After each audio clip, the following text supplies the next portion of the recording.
সুন্দরপুর গ্রামের এক প্রান্তে এক ভাঙাচোরা কুঁড়েঘর। সেখানেই থাকত রবিন, তার স্ত্রী শান্তি আর ছেলে সজল। রবিন ছিল চাষি, কিন্তু জমি নিজের না। দিনমজুরি করে চাল, ডাল জোটাত। শান্তি গায়ের বাড়িতে কাজ করত। তাদের ঘরের পাশে একটা বিশাল নিমগাছ ছিল। গাছটা যেন তাদের পরিবারের এক সদস্য, ছায়া দিত, পাখিরা বাসা বাঁধত, আর তার সন্ধ্যায় বসে থাকত রবিন আর সজল।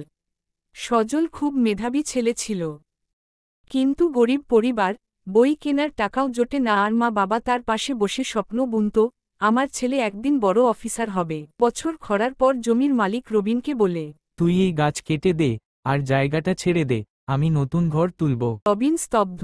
নিমগাছটা কেটে ফেলবে, যে গাছের নিচে সে ছেলেকে মানুষ করেছে, যে গাছ তাদের শীত গরম জীবনের সাক্ষী। কিন্তু উপায় ছিল না। রবিন গাছের গায়ে হাত রেখে বলল, তুই আমাদের অনেক কিছু দিয়েছিস, এবার তোকেই বলি বিদায়। গাছ কাটা হলো, ঘরও ছাড়তে হলো। তারা চলে গেল পাশের গ্রামে একটা পরিত্যক্ত ঘরে। কিন্তু সজলের পড়াশোনা থামল না।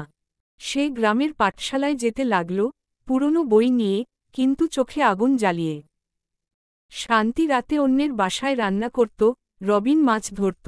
তাদের একটাই লক্ষ্য, সজলকে মানুষ করা। 10 বছর পর সজল ফিরে এল সুন্দরপুরে। এবার আর সাধারণ ছেলে হয়ে নয়, সে এখন একজন ডাক্তার। সে ফিরেছে একটা ছোট ক্লিনিক গড়তে, যাতে গ্রামের মানুষ সস্তায় চিকিৎসা পায়। সেই পুরনো জায়গায় দাঁড়িয়ে সজল হঠাৎ বলে উঠল, বাবা, এই জায়গায় একদিন একটা গাছ ছিল, মনে আছে?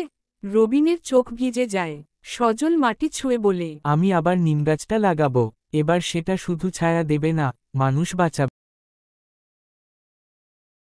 জীবন যেমনই হোক, যদি ইচ্ছা শক্তি আর ভালোবাসা থাকে, সব হারিয়ে গেলেও আবার সব গড়া যায়।